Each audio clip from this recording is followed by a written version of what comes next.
Here are the top 10 pros and cons, or good and bad things, about the 2025 Toyota Prado, specifically the top spec Kakadu variant. Now, I haven't done one of these for a while, but basically, just because I list 10 bad things or 10 cons doesn't mean I think it's a terrible vehicle. They're just considerations. So some of these might not apply to you, some might be irrelevant to you, and some you might just straight up disagree with. These are just in my opinion, the good and bad things about the latest Prado. We'll start with the good, or the pros. Number 10. Yeah, I don't think it matters if you're interested in cars or not. I'm pretty sure most will agree that Toyota does have a good reputation for reliability and quality, long-term ownership. There's a number of surveys out by JD Power and all these other ones, and Toyota is usually somewhere near the top, if not at the top. So I think even if you're a Ford man or a Nissan man or whatever, you'll still agree that Toyota does have a pretty good reputation. Whether it's real or not, it doesn't really matter. What I'm getting at is it has a reputation. Number 9. Yeah, so this is an interesting one. Obviously, some people don't care about resale value, but it is a good thing about Toyotas. So what I'm going to do is compare it to one of its rivals, 2022 model Kia Sorento GT line diesel, so it's a top spec diesel. Not meaning to pick on the Kia, it's actually quite a nice car, SUV or crossover or whatever you want to call it. I'm just using it as an example so you can see how it stacks up against this. So 2022 Prado Kakadu as well, diesel top spec. The new price of the Kia was $68,990 when it was new in 2022, so this is an MY22 model. The average value now, according to Redbook, is $46,250, so that's in between the average of the two ranges that it provides.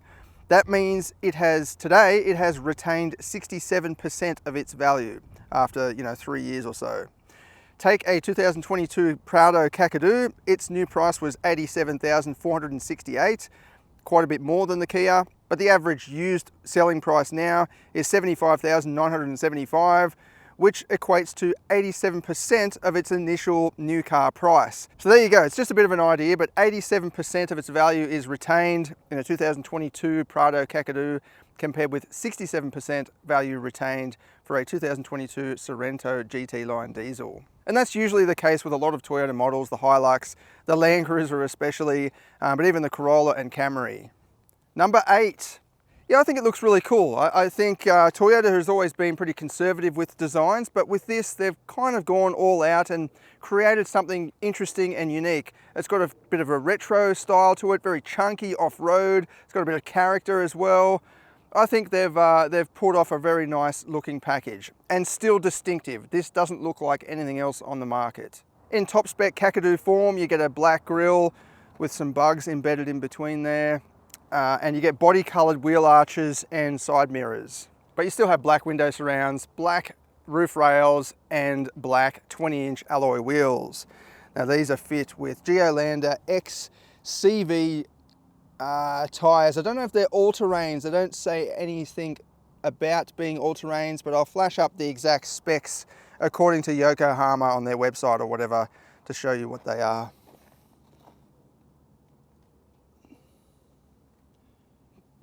Number 7. Yeah, so this new hybrid or mild hybrid engine, 2.8 litre turbo diesel, matched with a small electric motor generator under the bonnet, hangs off like a two-way alternator, provides about 8 kilowatts and 65 newton meters. From behind the wheel, you can't really feel it at all, but on paper, it does offer reduced emissions and consumption. So that's a good thing. You can't say that that's a bad thing. The consumption has dropped from 7.9 in the previous Kakadu to 7.6 in this latest model. The emissions output is also dropped from 209 to 200. Only a small improvement, but it's an improvement nonetheless. And that's keeping in mind this new model is around 140 kilograms heavier than the previous equivalent Kakadu version. Number 6. Inside, I really like the interior design just as much as the exterior. Very practical. We've got lots of physical buttons, including physical controls for all of the air conditioning. Got a wireless charger, 2 cup holders, and even a fridge in the middle of this one. You've got a nice touch screen. It does have that a lot of blank space, but as soon as you connect Apple CarPlay or Android Auto, it fills it up with a sort of grid layout for all your apps and a digital gauge cluster. I think the interior is really cool. It's got a lot of character to it. You sit quite upright and you've got pretty much vertical windows. Even the windscreen, it's quite, it's not quite vertical, but it's definitely getting there. It's very flat as well. It just feels kind of cool and retro to drive, which is good. It adds character when you're driving along and just, you know, going to work or whatever. Number 5. Towing is a very interesting one. It's rated at 3.5 tons, so that's good. That's the class maximum legally allowed in Australia. So that is a good thing. But up until now, I've been talking about towing capacities a little bit incorrectly. So what I usually do is grab the GCM, which is the gross combination mass. So that's the maximum allowed for everything, the car and the trailer, caravan, whatever you're towing, all added up. That's the maximum you're allowed. And this is rated at 6.6 tons, which is actually pretty impressive. But you have to factor in a number of other capacities as well, such as the GVM. Now, if you do it in the old way that I was calculating it, which was 6.6 minus the curb weight of 2,595 minus the max towing of 3.5 tons, that leaves you with 505 kilograms for any passengers and gear. But if you calculate it correctly, you're actually got to look at the GVM. The GVM of the Kakadu is 3.2 tons. So take 3.2 minus the curb weight, 2,595, minus, say me, a driver, 80 kilograms, minus the tow ball download, which is between 8 and 10% of the trailer weight. You always just say 10 just to be on the safe side, of 350 kilograms. You're left with 175 kilograms before you run into the GVM of this, which is not much. A driver plus 2 other passengers, that's it. You're pretty much over the GVM, regardless of the GCM. So you might not, it's actually impossible to hit the GCM in this in standard configuration. You can't hit it. You've got 175 kilograms left with a driver like me, or if you're heavier than me or lighter than me, whatever. I've included 80 kilograms. Yeah, it's not that much, but it's not too bad compared with other rivals. Some, like the MUX, I think, shape up a bit worse off than that, and then some, like the Everest V6, shape up a little bit better. But you've also got to factor in the rear axle load and front axle load capacities as well, because when you hook up a trailer, the rear axle basically becomes a pivot point or a fulcrum, and there's a mechanical advantage. It's about 1.5 times or something is pressed down onto the rear axle. So you've got to be careful of the rear axle load as well. I'm talking about at maximum towing capacity. So this is towing a 3.5 ton trailer, which in reality, you're probably not going to be doing. You're going to be towing 3 tons or something like that. So you're going to have plenty of leftover payload available. But a good way to sort of compare with other models is just to max them all out. Then you can, have a bit of a spreadsheet and see what's left over. Then you know what you're dealing with. You know what's kind of, likely to be better towing in the long run. But instead of just talking about it, let's do some actual towing with a heavy caravan. This is my mate Andrew's setup with a 300 series. If you want to see more of his 300 series off-road and so on, he's got his own channel, Sterlo's Adventures, mentioned in the, or linked in the description of this video. This is a proper setup. We've had he's had the whole outfit weighed just the other day, like a proper weigh station and all that. The caravan is 3,230 kilograms as it sits now. Then you've got to add the tow ball download weight, which is around 10% of that. It turned out to be 319 kilograms. So what we'll do is we'll put the drop hitch tow bar arrangement here onto the back of the Prado. We'll level it up. It's always good to make sure the caravan is level with the vehicle.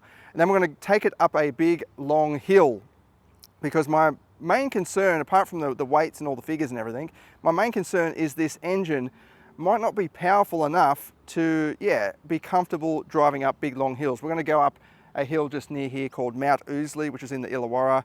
It's about 2 or 3 kilometers long, 80 kilometer an hour speed limit, and we'll see how this engine does towing something really heavy. First thing we're going to do is undo this little cap on the back of the bumper bar, and we've got a 12-pin plug there already. All right, we've got the caravan hooked up now. We've adjusted the drop hitch. It's actually in its highest setting, because this is set up for Andrew's 300 series, which is lifted up and so on. The Prado is sitting slightly drooped at the back. Even so, we do have a little bit more weight on the front axle than ideal, which actually decreases the download weight. So that's no longer 319 kilograms, or not likely to be 319 kilograms anymore. It's going to be a bit less than that. But that's going to probably affect how it handles with more weight on the front axle of the trailer. Just, yeah, we'll see how it goes. The main thing though, I want to just test this engine and see how it handles towing a heavy caravan like this. I've activated the tow haul mode down here. There's a little button on the side. We looked that up. It just helps with shift points mainly, holds the revs a bit higher, and yeah, stops it from upshifting too early. It might actually stop it from going into like an overdrive top gear as well.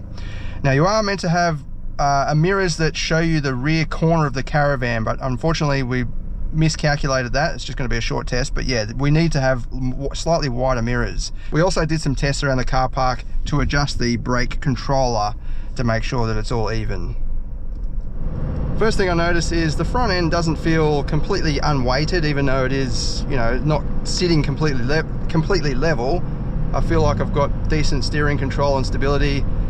The ride comfort does feel a little bit sort of softer, I guess, because it's all compressed down. But yeah, going up this hill, I'm having to push the pedal probably halfway to maintain 70 kilometers an hour. Just got to keep an eye on the traffic here. There's a slow truck. I might just get into this lane. But it's not too bad actually. I don't have much left to give, but it's not struggling as much as I thought it was going to. It's just upshifted, even though it is in tow haul mode. So if it decides that it's fine to upshift, then that's pretty good. Yes, it's swaying around a little bit, but this is a very heavy caravan. I'm mainly, yeah, surprised about this engine. It's not struggling as much as I thought it was going to. We're on 80 kilometers an hour now because it's keeping up with the traffic. It's doing pretty good. I guess the problem is if you have to slow right down, then you've got to give it some gas and pick that speed back up again. So I've slowed down to 70. I might just back off a little bit. Traffic behind me probably not going to like me, but I'm just going to see how it accelerates up. There's another steep hill further up which we'll try as well. It's a very long, very consistent hill, so I might just try to slow down a bit and then feed in some power and just see how it responds. Yeah, 70 kilometers an hour, you've got to push it a bit more, but I feel like if you've got it at about 80 kilometers an hour, it actually just keeps the momentum going a bit easier. Just now as we come over the crest, I can back off the accelerator a bit. That was pretty much full throttle going up that last little climb, but we'll see how it is further up. There's another climb we're going to do. So coming into this hill, it's actually 80 kilometer an hour speed zone just here, but ideally I'd like to pick up a bit more speed, but it'll be a good test anyway. It changes to 100 just up here.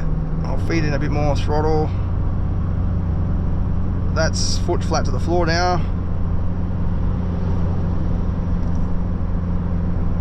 There's nothing left in it, so it's okay, but you wouldn't want to be doing a big long climb like that. Yeah, well, I mean you can, it will hold the speed, but you're going to be using a bit of petrol or fuel.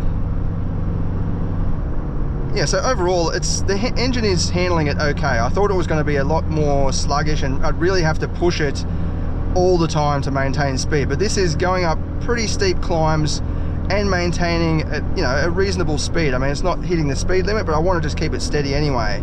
It's doing pretty good.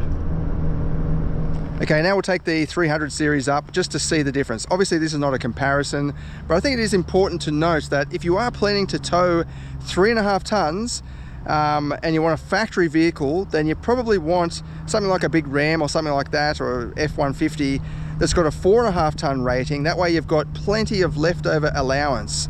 This LandCruiser is highly modified, GVM upgrade as I said, so it's got plenty of allowance there, but it's going to cost you a fair bit to do that sort of thing. This is also set up for off-roading, so he likes all sorts of pretty serious off-roading stuff. That's why it's been modified as well. But we'll see how it goes up the big hill.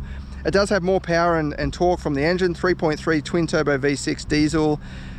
What I'm mainly interested in is how that engine pulls it, but if you factor in the power to weight ratio, it's probably going to be similar to the Prado.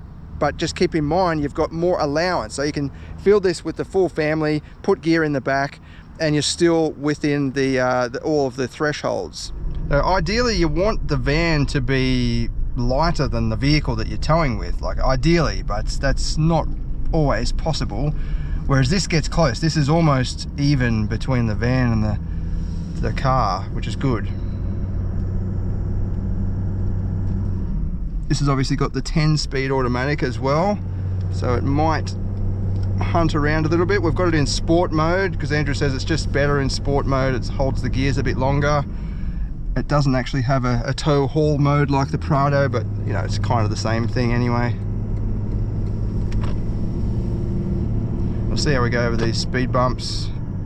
He's got the suspension in the kind of a mid to harder setting. There's about 16 different adjustments. But yeah, going over the speed bump, it definitely didn't sort of continually bump and sway as much as the Prado did at that speed. I mean, you should slow right down anyway, but just to compare anyway. So same hill, roughly the same speed. This is twin turbo engine, and there might be a little bit of a sort of flat spot when it swaps over between the turbochargers maybe, or something like that, because yeah, it definitely has a lot more punch, kind of about 2,500 and above. Like right now, sitting at 3,000, maintaining 70 kilometers an hour. I've got the pedal down maybe a third of the way, whereas in the Prado I was kind of halfway down, or 75% down even, up the steeper bits.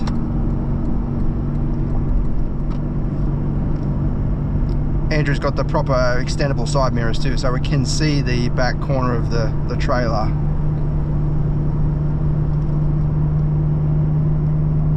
But yeah, as you'd expect, this has got suspension upgrade, GVM upgrade and all that. It does feel more planted. I'm not having to, not necessarily fight with the steering, but in the Prado it's kind of squirming around a little bit.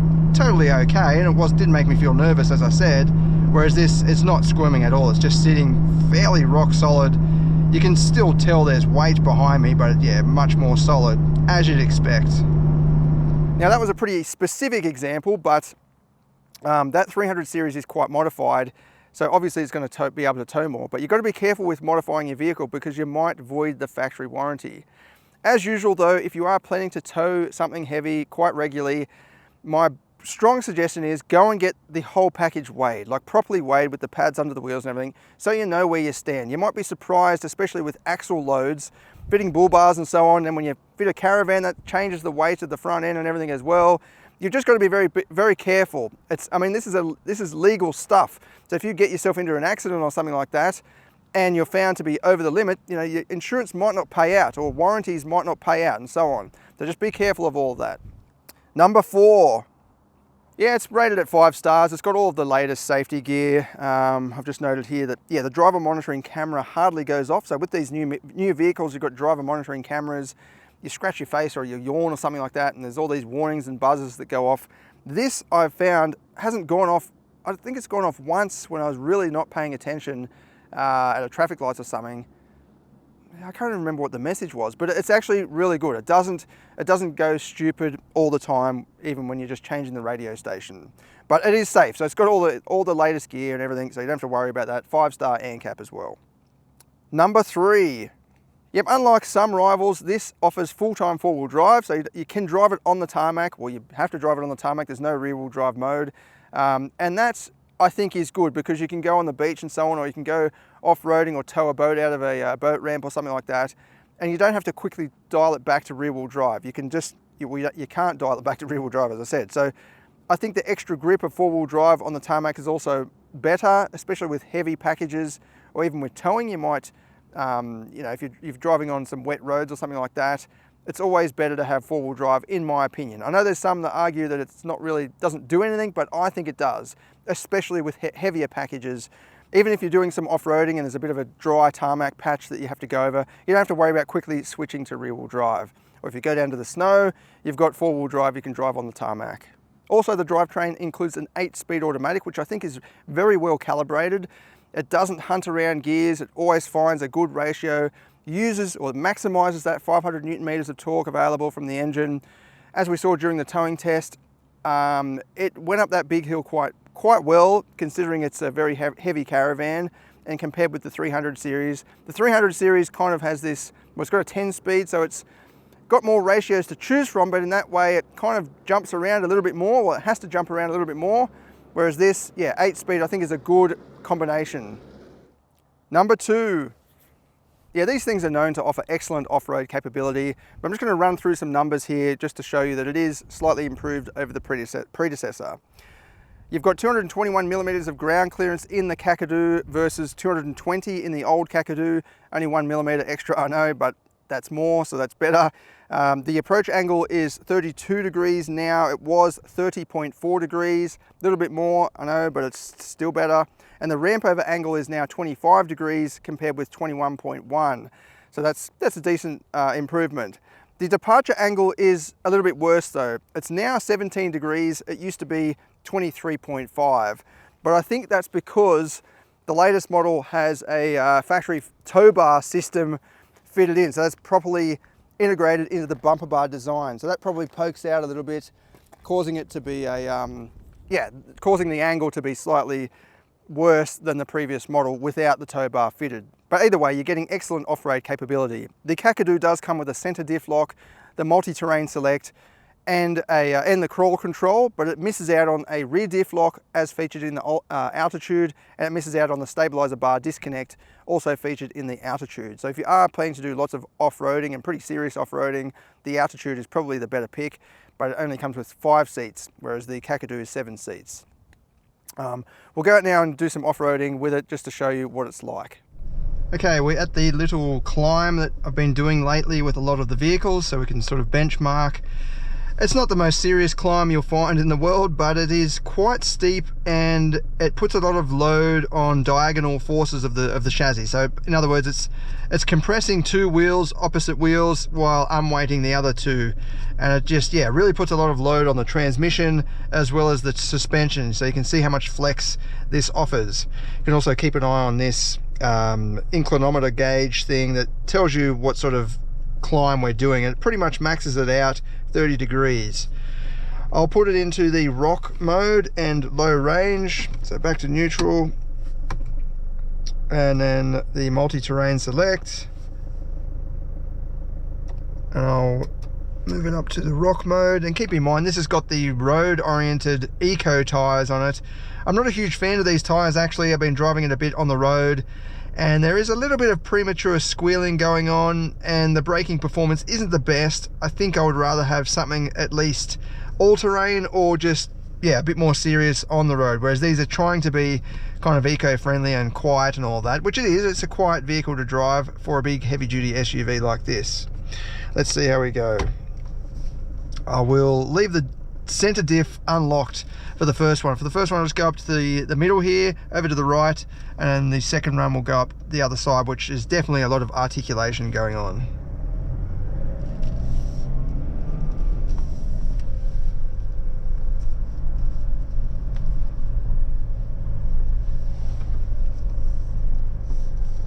Just get rid of that so we can see that climb we're doing, so almost 30 degrees. Spinning a little bit, just give it a bit more power. The traction control system will save the day and pull us up. Yeah, very good.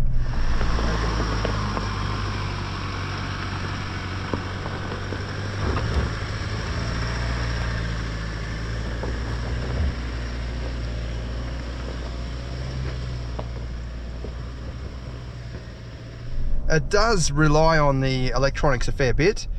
You know, there's other SUVs out there that probably rely on the mechanics a bit more, like the 70 series, proper locking diffs and so on.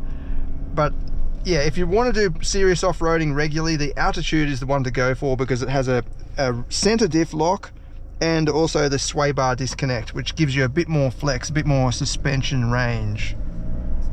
Even so, that got up very, very easily. So I'll go up that other line now and see how it does. Going down this little bit, we pop our rear wheel slightly.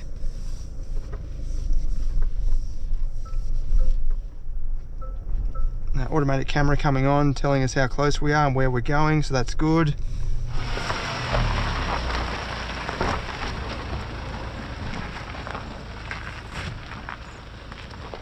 Okay, this line, it probably doesn't look that serious on camera, but it's definitely pretty serious. Like, I think the average SUV buyer might even be turned away looking at something like this. Again, it probably doesn't look that serious on camera.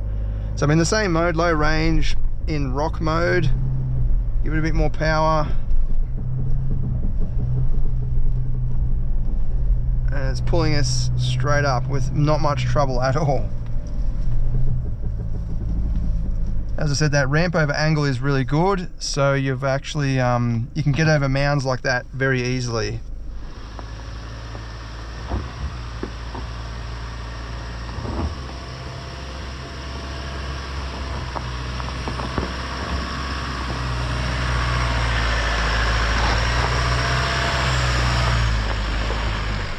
Yeah, overall I think that's excellent off-road performance. For a factory out-of-the-box vehicle, with road tires on, even though it does rely on electronics a little bit, it's still getting you through, which is the main thing. You know, you want to be able to get through, so that's doing its job perfectly.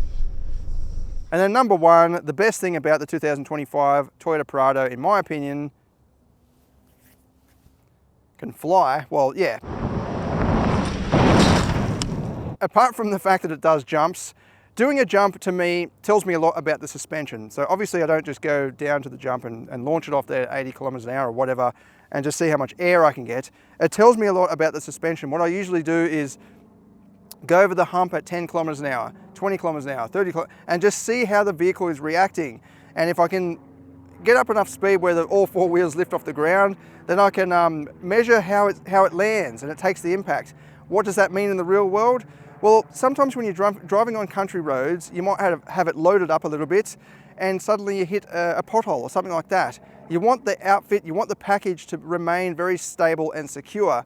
And this does. This went off the jump totally fine. It just went up into the air, came back down nice and gradually, absorbed the impact, maintained stability as it landed. Yeah, I think the suspension setup in this is very good. It is a little bit jiggly when you don't have anything in it, but what it means is you've got better ruggedness and heavy duty off-road capability as well. Okay, now we've heard about the 10 good things about the 2025 Toyota Prado. What about the bad or the cons? So again, these are just in my opinion. Some are probably not going to apply to you. I had to dig deep to find, or yeah, come up with 10 different elements. But we'll start with number 10, the mild hybrid powertrain. So although it does offer better economy on paper, in the real world you can't really feel it. To me, it just adds a tiny bit of complexity. You've got that battery in the boot as well, which I'll get to later on. And yeah, like, it's just, if you could pick to not have it, then you probably would. Well, I would anyway. Again, this is just my opinion. You might think otherwise. Number 9. Fortunately, we've got the Kakadu here, which is a 7-seat model, so we can see what all the fuss is about. Electric tailgate, of course, with the Kakadu. Lots of beeping and so on going on. I hate that stuff, but anyway. So as you can see, it's got this big step here, which it is quite large. It's to flatten out the whole boot loading space. So when you've got the seats flipped down, it's all a flat space, which is, you know, fair enough. You've got to keep in mind that this is actually a container, so you can put things in it. It's not just wasted, you know, it's not just a raised floor. That's actually cargo space in there as well. But not only that, you can actually remove this. You can just take it out. So then the floor goes down to this bottom of the tailgate there. I'm just going to go over some of the specs here though, because you might be surprised. According to the details that I could find, this offers 182 litres of cargo space with 3 rows up. So that's with both of the third row up. All this space here is 182 litres. That probably includes this container. The old model offered 120 litres. Actually less, 60 litres less. With the third row down and the middle row up, this has got 906 litres, according to Toyota's own press kit. The old model had 620 litres. Again, that's more. This has got more than the old model. And then with both rear rows down, this has got 1829, compared with 1800 even for the old model. This is Kakadu versus Kakadu as well. So I don't know what the fuss is about that this has got less boot space. It actually has more in every category. According to the specs that I've found, and I've found a few different specs, there's probably different measuring standards as well, but from what I can tell, this is actually larger than the previous model. The only thing is this annoying step. So I think that's probably the main problem, where you've just got this big step here. Even though it is a container, it just kind of puts you off a little bit. But as I said, you can remove it and you've got just, you know, a not bad area. Like think about the back of the seats there. If that goes straight down there, that space there, or that distance, that's pretty average for a 7-seater in this class.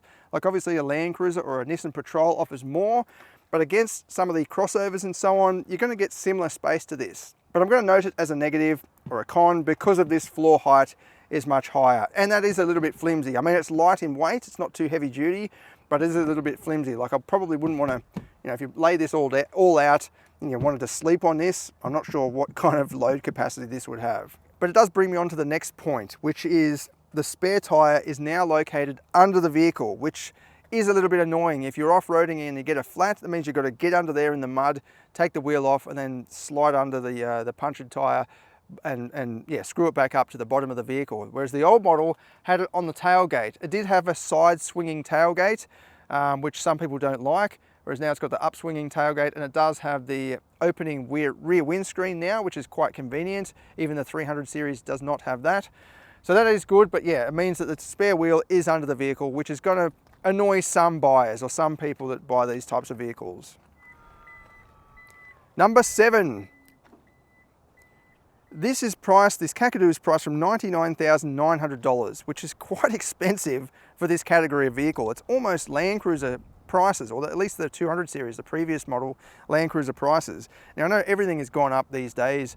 Even the price of cheese is just getting ridiculous. But yeah, 100 grand, it just seems like a lot of money for this style of vehicle. You can get some of the newcomers that are arriving from China and so on that offer a similar sort of setup. Some even exceed in terms of features and, you know, potential capability.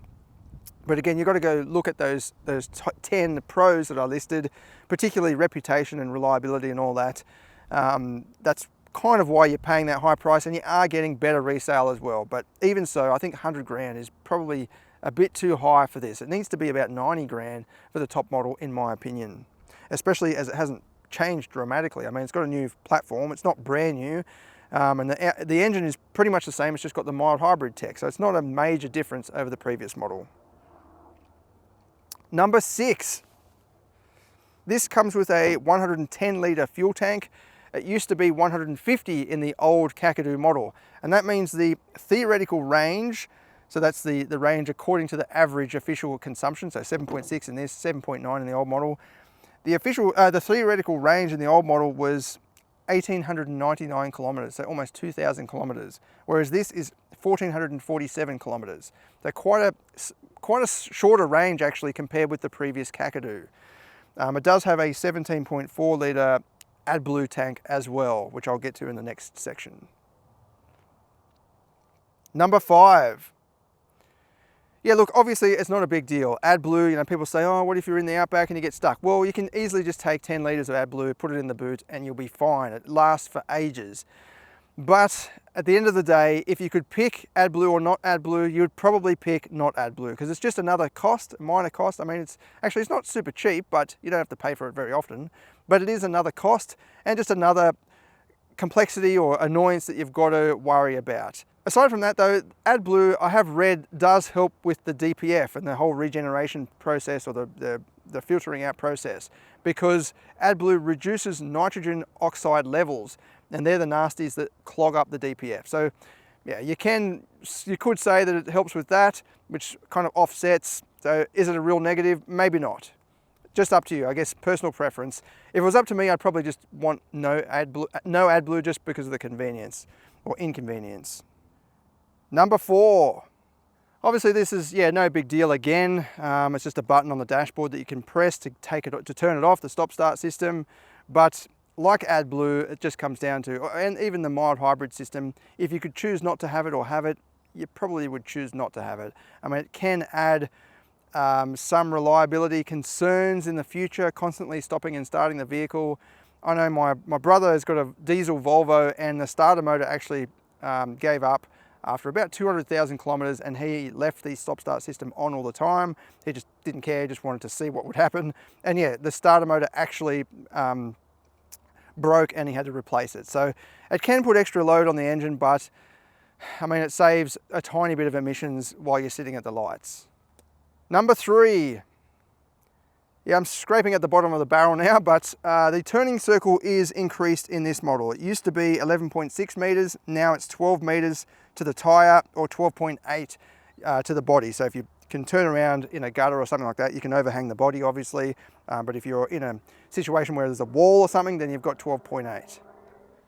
Number 2. Yeah, I think this is quite a big one in my opinion. The rear seat space is, well, mainly the middle seat space.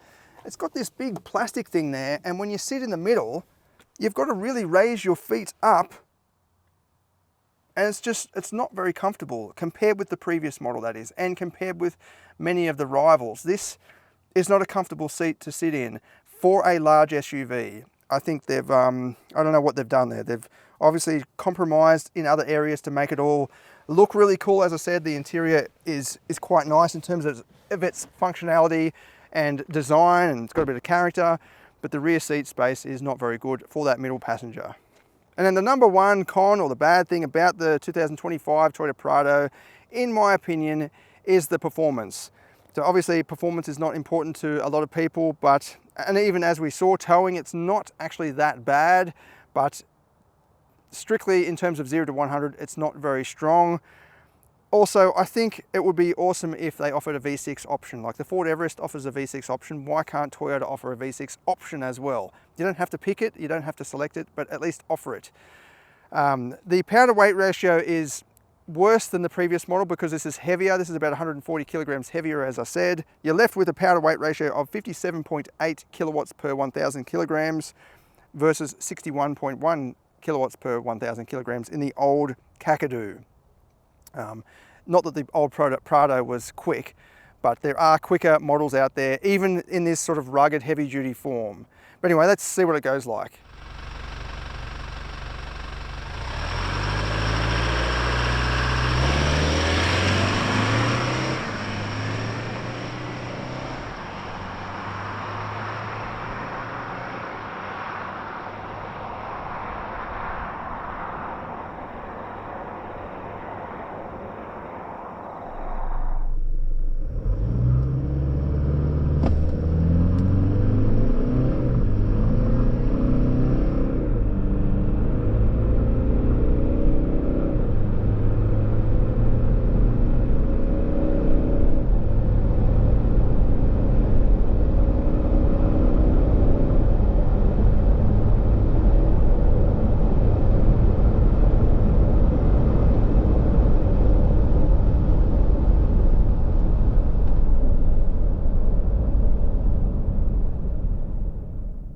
There we go, the top 10 good and bad things about the 2025 Toyota Prado. As I said, these are just my opinion based on some of the rivals and just based purely on my opinion. So you don't have to take it to heart if you disagree with anything. Definitely get in the comments though and let me know what you think. Have I missed something? Perhaps there's something really good that I've missed. Maybe there's a bad element that I've completely overlooked. Also, let me know if you want me to do more of these top 10 style videos for other models as well. Thanks for watching.